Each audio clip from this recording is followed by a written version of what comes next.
Alors, est-ce que c'est Guillaume qui va arriver?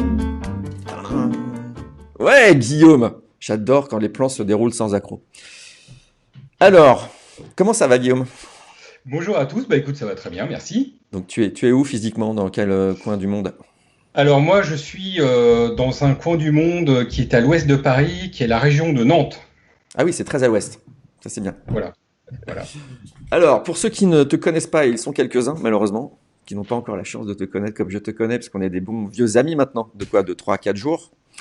Oui, Est-ce que tu peux... Donc, moi, j'ai vu que tu étais Chief Customer DevOps Officer à Pentalog, c'est ça? c'est exactement ça.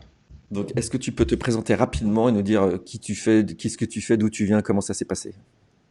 Ok, bon, bah, je suis un peu comme toi, moi je viens à la base d'un milieu plutôt littéraire, sciences humaines. J'ai un parcours éthique, j'ai plein de passions dans la vie.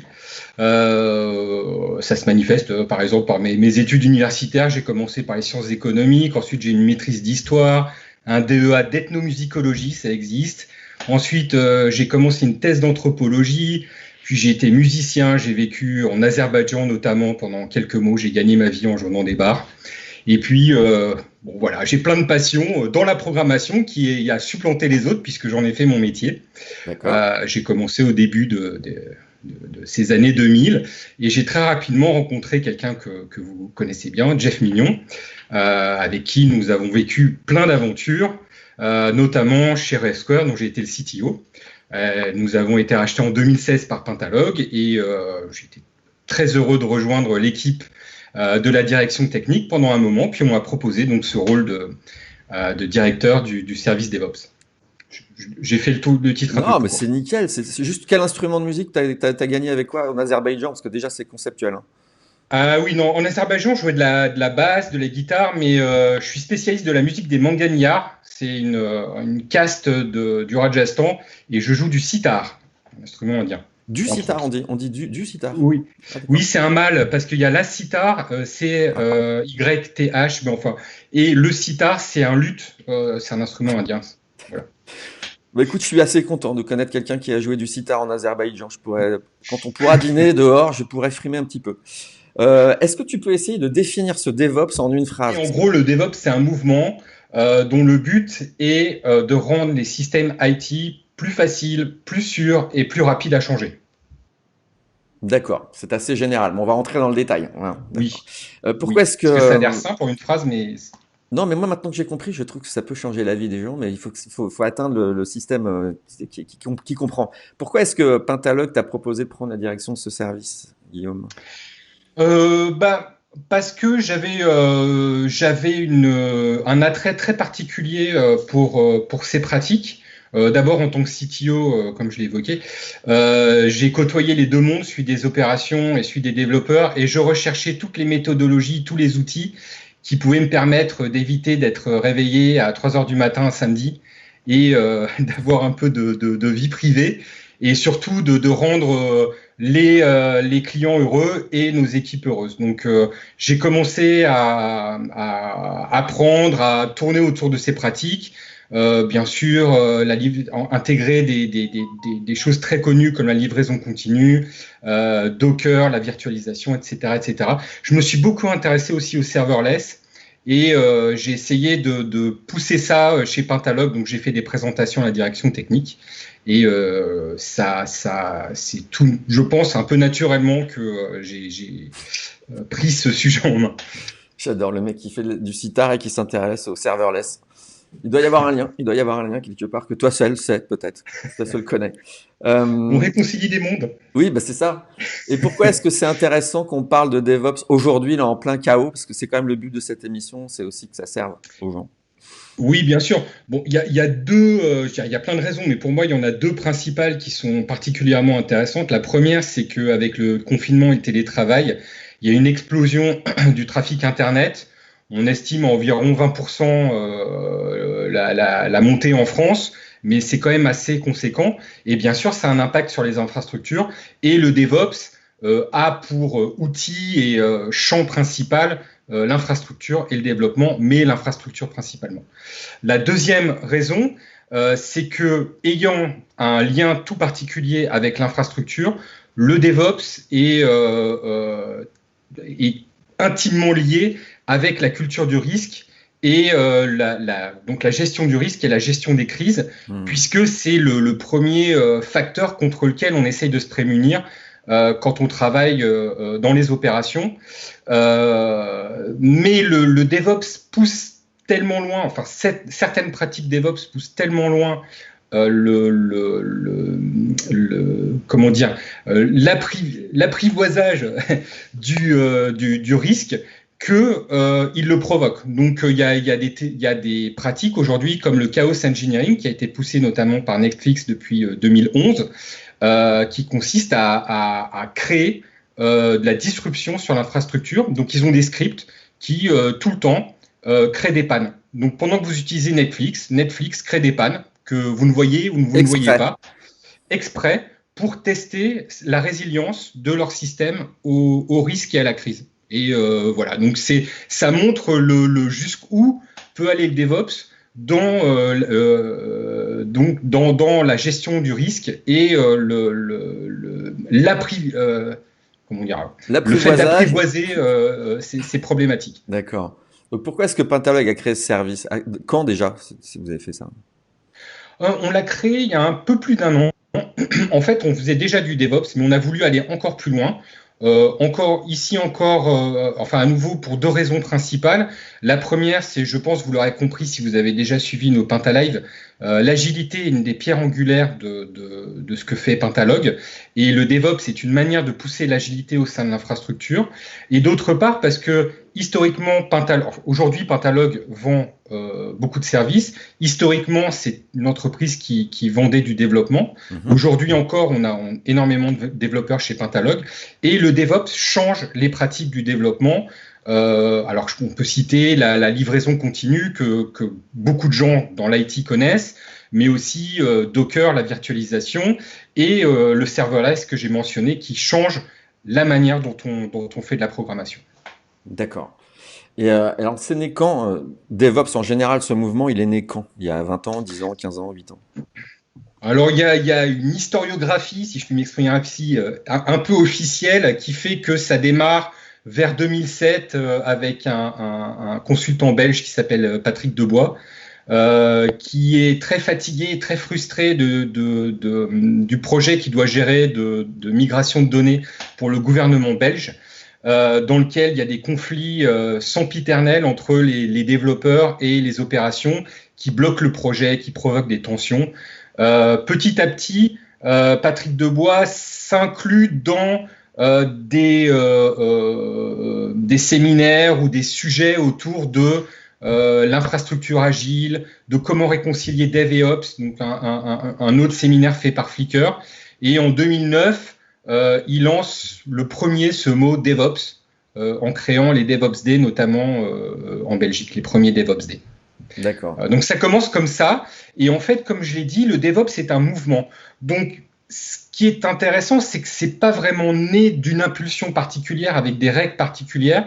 C'est un mouvement qui, si je puis dire, collecte l'effort de plusieurs entreprises qui vont dans le même sens, de plusieurs équipes, de plusieurs modes d'organisation chez les gros players de l'IT, qui vont tous quelque part dans le même sens. Et ce même sens, on peut le récapituler autour de certains principes communs, donc d'un mouvement qu'on appelle DevOps.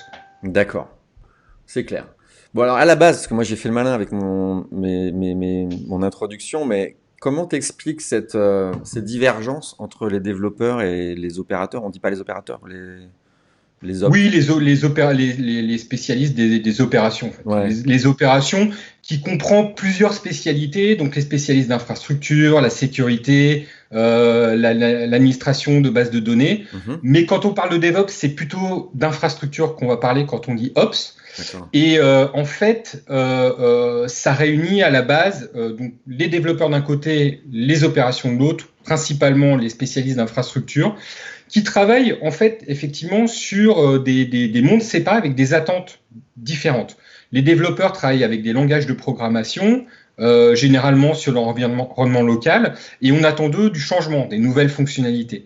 Alors que les opérations, eux, travaillent à distance sur des machines, ils paramètrent, ils utilisent des machines avec des logiciels, et on attend d'eux de la stabilité. On attend d'eux que ça casse pas et que les systèmes soient opérationnels. Donc on a une forme d'antagonisme dès le départ entre deux changements et de l'opération. Et puis naturellement, quand on a dans un monde tel que le monde de l'IT, plusieurs équipes avec des systèmes qui tombent, comme le dit Werner Herzog, le CTO pardon, Werner Vogel. Je confonds Le avec. mec, il est CTO Euh, maintenant, il fait tout. Ouais. oui, oui, non, non, non. C'est ma passion des films allemands des années 60. C'est ça. Werner Vogel, pardon, le CTO d'AWS, les systèmes tombent en panne tout le temps, quoi. Donc, il faut pas leur refuser, c'est comme ça. Mais dans un système où le système, où les choses tombent en panne tout le temps, et où souvent la mentalité c'est le blame et on pointe du doigt la faute et la responsabilité. Dès qu'on a des équipes séparées, on a beau jeu de dire c'est la faute des uns, c'est la faute des autres, etc. Donc plus on sépare les équipes, plus on peut avoir cette tendance au conflit et voilà. Hmm. Alors, est-ce que le DevOps, c'est un dossier qui ne concerne que les développeurs et ceux qui s'occupent des opérations système, ou est-ce que ça touche d'autres métiers dans l'entreprise? Est-ce que ça va au management, à la stratégie générale? Oui, en fait, c'est né entre les développeurs et les opérations, mais ça a eu un tel succès, le principe a un tel succès que ça touche aujourd'hui d'abord tous les métiers d'opération. Donc j'ai mentionné les administrateurs de bases de données, on a aujourd'hui les DataOps, la sécurité, on a le SecOps, le DevSecOps. Donc au sein du DevOps, on a des branches et on a commencé à créer de nouvelles méthodologies pour réunir encore plus de disciplines différentes. Et pour moi, c'est un principe qui sous-tend aussi d'autres comme le hacking growth ou growth hacking, ou les growth factories. Donc le principe d'avoir des équipes multidisciplinaires qui utilisent la mesure, la télémétrie, les logs pour faire des itérations courtes, donc basées sur une forme d'agilité. C'est exactement ce qui sous-tend le DevOps, qui est probablement le premier mouvement à avoir mis en place ce genre de principe et de règles. D'accord. Ouais, je comprends, tu sais, j'arrive à suivre encore. D'ailleurs, tu reparles de l'agile. Moi, en lisant les articles, j'ai eu l'impression que c'est une pratique qui est essentiellement liée à l'agile, globalement. Oui, c'est très lié à l'agile, pas forcément essentiellement lié à l'agile, mais c'est très tourné vers l'agile. D'abord, comme je l'ai mentionné, les premiers efforts sur lesquels se sont fondés et s'est fondé le concept et le terme DevOps, c'était autour de l'agile infrastructure, donc essayer d'importer les pratiques qui avaient cours chez les développeurs comme l'agilité, Scrum, Kanban, d'essayer de l'importer dans le monde des opérations, parce qu'ils n'avaient pas ce genre de pratiques. Mais aussi, ce sont il y a des principes de l'agilité qui sous-tendent très fortement le DevOps, notamment le fait d'être très orienté business et d'apporter de la valeur au business, au produit, et aussi le fait de travailler en petites équipes sur des itérations courtes. Mais le DevOps emprunte aussi à d'autres pratiques telles que le Lean, mais on est toujours dans le même monde, hein, le Lean Development, l'agilité, tout ça, c'est proche. Et Et un l'extreme autre mouvement, la programming. continuous delivery. Et aussi Pardon? l'extrême programming aussi, non? Alors l'extreme programming, oui, parce que on essaye d'importer. Ah, mais- Bien, j'étais Ouais, fier non, de ta mais question. je répète Mais phonétiquement des t'as trucs raison, que c'est j'ai une lus. excellente question.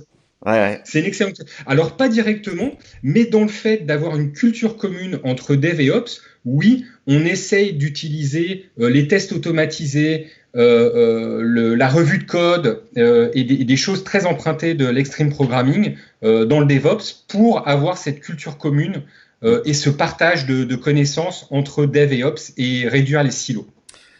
C'est ça, encore ces fameux silos, quoi. Chaque fois que j'entends le mot Oui. silo, je pense aux Amish, moi, dans Witness. Enfin, peu importe.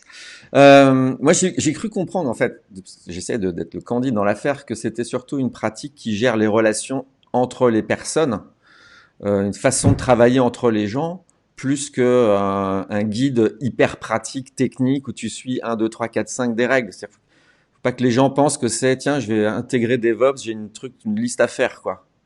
Non, c'est toute la complexité. Encore une fois, c'est un mouvement. Donc, il y a pas forcément, c'est pas forcément sur les interactions entre les gens, parce que il y a des principes. On peut parler des CAMS pillars, mais Si tu veux, hein. à la base, Ouais. le DevOps, encore une fois, c'est un mouvement, et c'est un mouvement qui réunit des pratiques qui ont cours et qui sont implémentées de différentes manières dans différentes entreprises. Donc, par exemple, Google fait du DevOps. Mais ils appellent pas ça DevOps.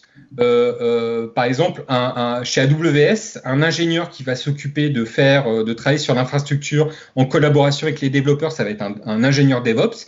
Chez Google, ça va être un Site Reliability Engineer. Dans certaines entreprises, le DevOps, donc les ingénieurs spécialisés dans l'infrastructure, vont travailler au sein des équipes de développement. Dans d'autres entreprises, on va avoir des équipes de développement qui vont être responsables de l'infrastructure pour l'application dont elles ont la charge, et ce qu'on appelle DevOps, enfin le pool de spécialistes infrastructure, sont là comme des coachs ou des validateurs de leur travail. Donc, il n'y a pas une méthode pour faire du DevOps. Encore une fois, c'est un état d'esprit, c'est un mouvement, mais ce mouvement a des principes, encore une fois, communs. Donc, on a essayé un petit peu de formaliser ça. Donc, j'ai mentionné les CAMS Pillars, c'est une des formalisations les plus populaires aujourd'hui. Donc c'est C'est quoi un ça, le acronyme. CAMS, pilar, les piliers CAMS? C'est CAMS, ça Voilà, veut dire quoi CAMS?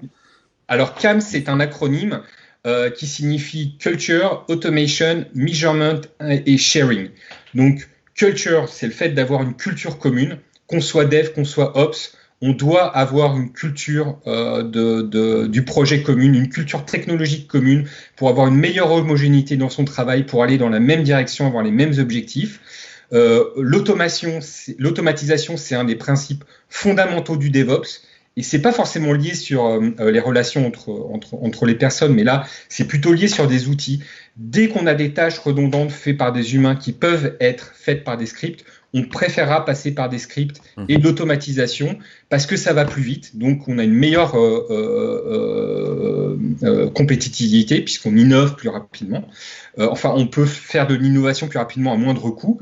Et à côté de ça, on a le measurement, donc le fait alors c'est une dimension un peu scientifique dans nos sociétés occidentales. On aime bien avoir une approche pragmatique, avoir un retour sur ce qu'on fait pour être sûr et pour valider et pour assurer une amélioration continue. Donc ça se fait à travers cette mesure et se baser sur des faits en fait. Et puis le sharing, donc partager quand on peut. Et là on rejoint un petit peu ta question sur l'extreme programming où dev et ops doivent partager leur culture, leurs outils, les logs, et doivent communiquer constamment. Very clear, very clear. On me dit en régie Cognac Jack qu'on a, oh merde, on a une question. Ah, Alors, je vais essayer de faire venir par magie Christelle. Tadam! Hello, Et là Guillaume. voilà. salut On Christelle. a une question dans les commentaires. Comme tu l'as rappelé au début du call aujourd'hui, Guillaume, on a une augmentation du trafic depuis le début du confinement. Si ça reste comme ça, une fois que le déconfinement commence, quels sont tes conseils pour les CTO qui nous regardent aujourd'hui et qui n'y sont pas prêts? Alors, c'est une question un peu complexe parce que après le confinement, on aura probablement une baisse du trafic, mais de toute manière, il faut que l'infrastructure réagisse au trafic. Donc ici, on touche plutôt à des outils qui sont agrégés au DevOps, qui sont les plateformes cloud. Et je conseille très vivement d'utiliser ces plateformes cloud. Alors, il y en a. Il y a les grandes qui sont très connues comme AWS, Azure. Il y a aussi OVH qui se lance dans le cloud et avec des services, de plus en plus de services qui sont très intéressants. Pourquoi? Parce que ça permet de réagir très rapidement aux augmentations de trafic en adaptant son infrastructure et ses services aux besoins actuels. Ce qui est une petite révolution dans le monde de l'infrastructure, puisque avant, on avait des data centers dans lesquels on devait commander des serveurs à l'avance, et ça impliquait d'avoir des machines et d'avoir une infrastructure qui était provisionnée et dimensionnée en fonction de pics d'audience. Donc, quand on atteignait ce pic, disons à 1000 utilisateurs concurrents, déjà on n'était pas sûr de ne pas le dépasser. On pouvait très bien avoir 1100, donc à ce moment-là l'infrastructure n'était pas suffisamment forte et les performances ne sont pas assez grandes pour servir tout le monde, donc on a des ralentissements. Ou alors la plupart du temps l'infrastructure est en dessous le nombre d'utilisateurs est en dessous de cette capacité, donc on a une surcapacité et on paye trop. Donc, ces plateformes cloud permettent très clairement de réduire énormément les coûts et d'adapter intelligemment l'infrastructure aux besoins réels de trafic des clients. D'ailleurs, ces infrastructures ont été soumises à rude épreuve depuis le début du confinement, puisqu'il y a une panne gigantesque chez OVH, qui heureusement a duré quelques heures, enfin une journée. Et pareil, il y a un problème. Aujourd'hui, ils ont fermé leur service gratuit parce qu'ils ont un énorme flux de demandes, notamment avec Teams, qui les oblige à restreindre un petit peu leurs produits et leurs services. Eh ben, super. Peut-être à tout de suite, Christelle. Merci. Dis-moi, alors toujours en essayant de comprendre cette affaire, j'ai vu qu'il y avait de plus en plus de couches d'outils dans tous les coins, des Jenkins, des Docker, des Git, des Apache, des New. Est-ce qu'il n'y a pas un risque, là c'est juste pour te pousser un peu dans les retranchements, est-ce qu'à force d'additionner les couches d'outils, de trucs comme ça va pas finir par perdre de son agilité, cette affaire? Alors, c'est une très bonne question parce que DevOps, à la base, c'est basé sur les outils. L'automatisation est basée sur les outils et l'un des fondements de DevOps, c'est d'utiliser des outils dès qu'on peut. En fait, la question est plus sur l'agilité parce que, même sans le DevOps, les développeurs eux-mêmes ont affaire à un afflux d'outils aujourd'hui. Il y a de plus en plus de langages de programmation, de plus en plus de librairies, etc., etc.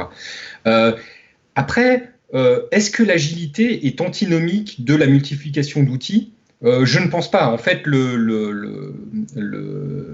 le manifeste Agile, il est question de privilégier les individus et leurs relations par rapport au processus et aux outils. Mais sans vouloir faire des exégèses trop complètes de cette phrase, je pense que le but principal, c'est de ne pas faire que les équipes soient esclaves ou leur imposer des outils ou leur imposer des manières de travailler avec des outils, mais plutôt de les laisser libres de choisir l'outil et utiliser l'outil à leur convenance. Ok. Donc non, c'est pas antinomique. Et même aujourd'hui, quand on fait les gens qui nous écoutent, qui font du consulting ou qui sont avancés en technologie, clairement, on peut juger de l'excellence technique d'une équipe ou d'un projet aux outils qu'on utilise. Donc l'outil est un fondement dans les pratiques et les bonnes pratiques des équipes. Par exemple, une équipe, aujourd'hui, il y a encore des équipes qui ne travaillent pas avec des gestionnaires de version, qui ne font pas de livraison continue, qui font des livraisons à la main. Très clairement, ça ralentit, ça crée des frictions. Voilà, quand on arrive en tant qu'auditeur et qu'on voit encore des pratiques comme ça, on a tout de suite un a priori sur le niveau technique des équipes avec qui on a affaire, et très généralement ça se vérifie dans la lenteur à livrer, dans les bugs, etc., etc. D'accord. J'ai vu que le grand gourou du truc disait un truc. Ça, c'est pas très clair comme phrase. Le grand gourou du DevOps, comment il s'appelle? Gene Kim, ou je sais pas comment il s'appelle. Oui, Gene Kim. Gene Kim, il disait que c'était pas seulement optimiser les coûts, cette affaire, mais ça a optimisé surtout la vitesse. Est-ce que toi, tu es d'accord avec le grand gourou? Forcément, on ne peut pas être en désaccord, mais en fait, je pense pas que les deux soient antinomiques. Parce que encore une fois, le but principal du DevOps, comme je l'ai dit, j'ai essayé de résumer ça en une phrase tout à l'heure, c'est l'intérêt business pour l'entreprise. C'est pouvoir livrer plus vite, être innovant, être compétitif. Et donc, la vitesse d'exécution, la vitesse de livraison, ça a un impact sur les coûts. Plus on livre vite, normalement, en itération courte, moins on a de bugs, plus on peut réagir vite aux bugs, plus on peut réagir en fonction de l'accueil que fait le public aux nouvelles fonctionnalités et réorienter le cahier des charges éventuellement, et plus on peut optimiser son business quelque part. Donc, pour moi, les deux ne sont pas antinomiques. J'ai vu aussi qu'on avait des chiffres qui sont assez impressionnants. Est-ce que tu en as quelques-uns qui donnent une idée de ce que ça donne quand tu intègres le mouvement DevOps dans ton business, quoi? Oui, alors les chiffres sont très compliqués à avoir parce que comment mesurer sur l'ensemble des entreprises l'adoption, etc. Donc il y a eu des tentatives qui ont été faites, il y a des chiffres qui sont très fréquemment cités, ce sont ceux du Puppet Labs Report de 2016, donc ça date déjà un petit peu. Mais alors je suis désolé, je vais regarder un petit pense-bête parce que j'ai pas les chiffres, je les connais pas par cœur. D'accord. Mais pour eux, les équipes qui avaient qui étaient allées le plus loin dans l'excellence DevOps avaient des déploiements et des modifications de code 30 fois plus fréquents. Ils étaient capables de faire 200 fois plus rapidement des modifications dans leur code dans la vitesse de déploiement. Ils avaient les entreprises qui étaient les plus avancées dans le DevOps avaient 50% de capitalisation, augmentation de capitalisation en plus. Je suis désolé, c'est des termes anglais, j'essaie de les traduire à la volée en français, c'est pas forcément excellent. 168 fois, donc des restaurations de services 168 fois plus rapides. Ah oui. Voilà, il y a des enquêtes plus récentes comme le survey de la DevSecOps Community qui montrent que 92% des équipes qui font du DevOps de manière avancée, donc à 92% sont très contentes de leur travail contre 61% dans les équipes qui sont moins avancées. Ils sont beaucoup plus sensibilisés à la sécurité, etc., etc. Donc il y a vraiment C'est que du bénéf, quoi. c'est que du bénéf, oui. Il y a une question à propos du cloud, me dit Christelle, hop, que je fais revenir. Hello, hello. Ouais, on revient sur le sujet du cloud. On a une première question. Est-ce qu'il y a des vraies alternatives locales françaises? Oui, j'ai cité OVH, qui est une alternative française. Après, il faut faire la balance. Malheureusement, OVH n'a pas la richesse de services que peut avoir AWS ou Azure. AWS, Azure propose des services d'intelligence artificielle, de machine learning, d'authentification. Franchement, il y a une richesse de services incroyable qui permet d'aller encore plus loin dans l'automatisation et dans le DevOps. Malheureusement, aujourd'hui, OVH n'a pas cette richesse, mais il travaille dur. Et je dois dire qu'ils arrivent à pousser des services assez rapidement, mais on n'est pas au niveau d'un AWS. Donc tout dépend du besoin.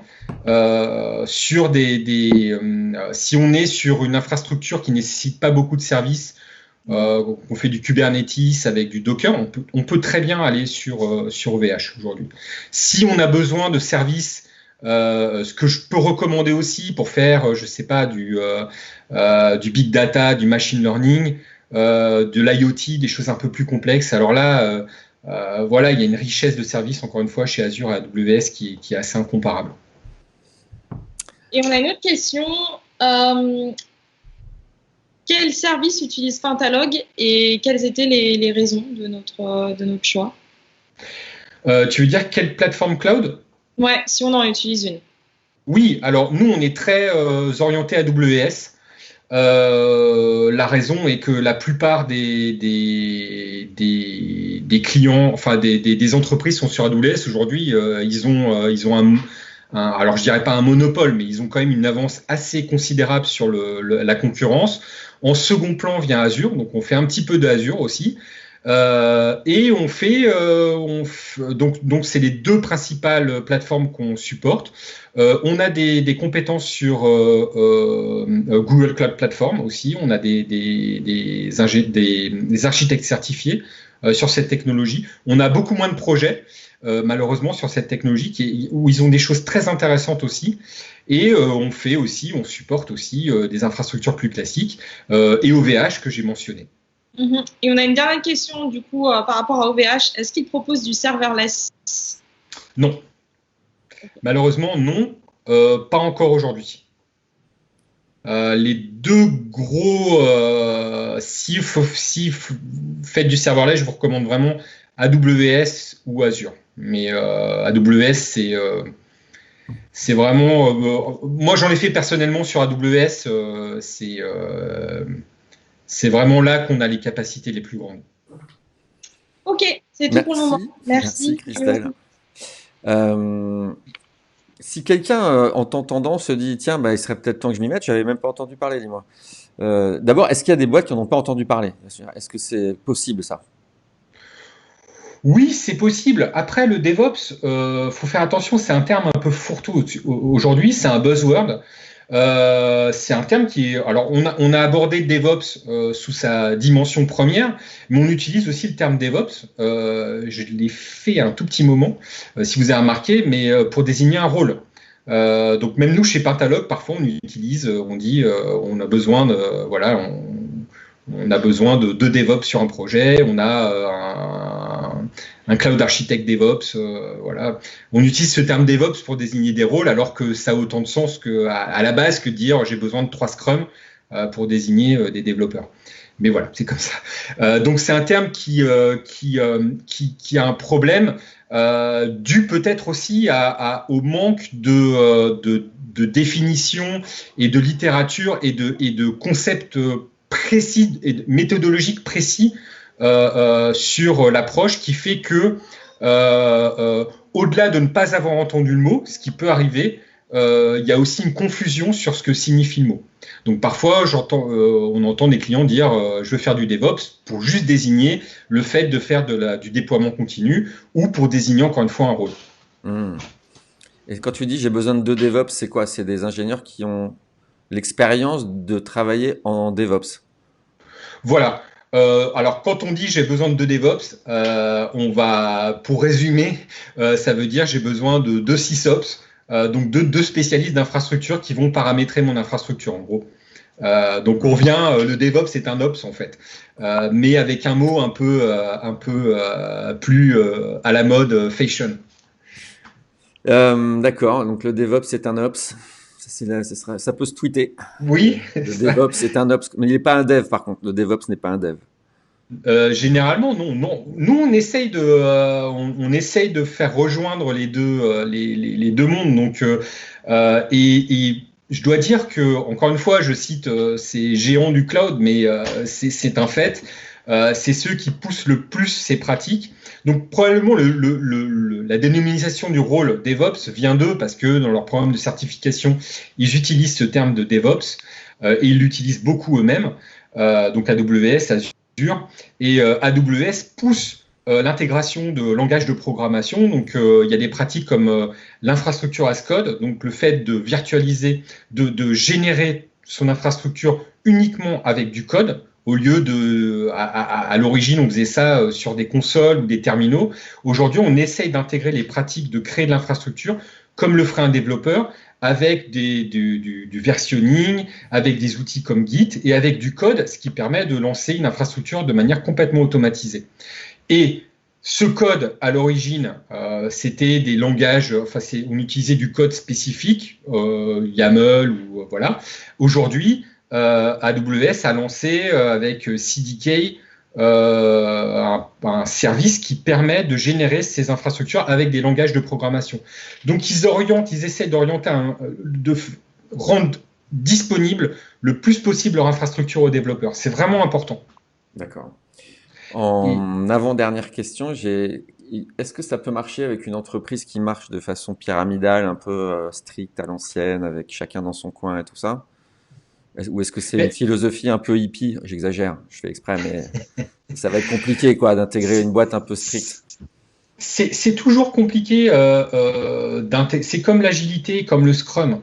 Il peut toujours y avoir des complexités parce que le DevOps nécessite une refondation quelque part de ses équipes, de ses services, puisqu'on essaie de faire travailler les gens ensemble. Donc parfois, ça nécessite de revoir la manière dont peut avoir différents services avec différentes responsables qui interagissent. Alors, il peut y avoir des contraintes politiques, administratives.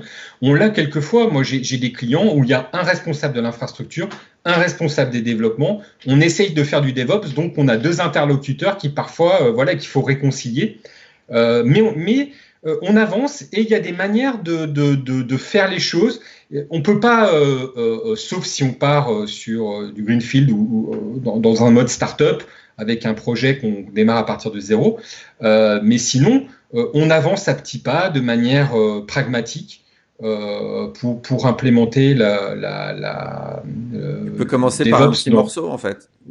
Oui, exactement. Il faut commencer de manière pragmatique. Ce que je recommande, c'est d'abord, en premier lieu, se poser la question, qu'est-ce que DevOps peut apporter à mon business? Qu'est-ce que DevOps peut apporter à mon entreprise? Se fixer des objectifs comme ça, pragmatiques, clairs et en lien avec son business. Et ensuite, se fixer des petites étapes, avancer par pas.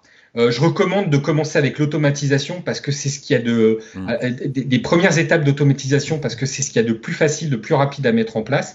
C'est beaucoup plus rapide à mettre en place que on parlait de culture, de sharing. Ça met du temps à mettre en place parce que ça vient avec les habitudes, avec l'ADN des gens. Donc, ils ont besoin de travailler ensemble. Ça vient pas tout de suite. L'automatisation, en revanche, on peut avoir des progrès très rapides. Implémenter la livraison continue, la virtualisation, l'infrastructure as code, des choses comme ça, étape par étape, sprint par sprint. Avoir une gouvernance qui permette de faire le suivi. Chez Pentalog, on utilise des maturity models, donc des modèles de maturité, où on essaye alors par projet, par client, on en a une générique pour le DevOps, mais on l'adapte pour chaque client. Et on a 4 grandes catégories de insuffisant à excellent, à l'excellence maximale. Et dans chacune, on met des critères, des conditions pour atteindre, finaliser donc cette catégorie et passer au niveau suivant. Et comme ça permet de suivre avec des pratiques à implémenter, pas à pas, son implémentation. Voilà. Et on peut réviser ce maturity model en apprenant. Encore une fois, il faut mesurer, il faut avancer étape par étape de manière agile, pragmatique. Eh ben, c'est le mot de la fin, agile et pragmatique, et ça te ressemble tellement, Guillaume. Merci. Bon, merci beaucoup, c'était super intéressant. J'espère qu'on en reparlera et qu'il y aura peut-être des questions. Je les transmettrai, je les reviendrai avec. Je te souhaite une excellente journée dans la banlieue nantaise. Merci beaucoup. Et bonne continuation. Salut, Guillaume. Merci, au revoir.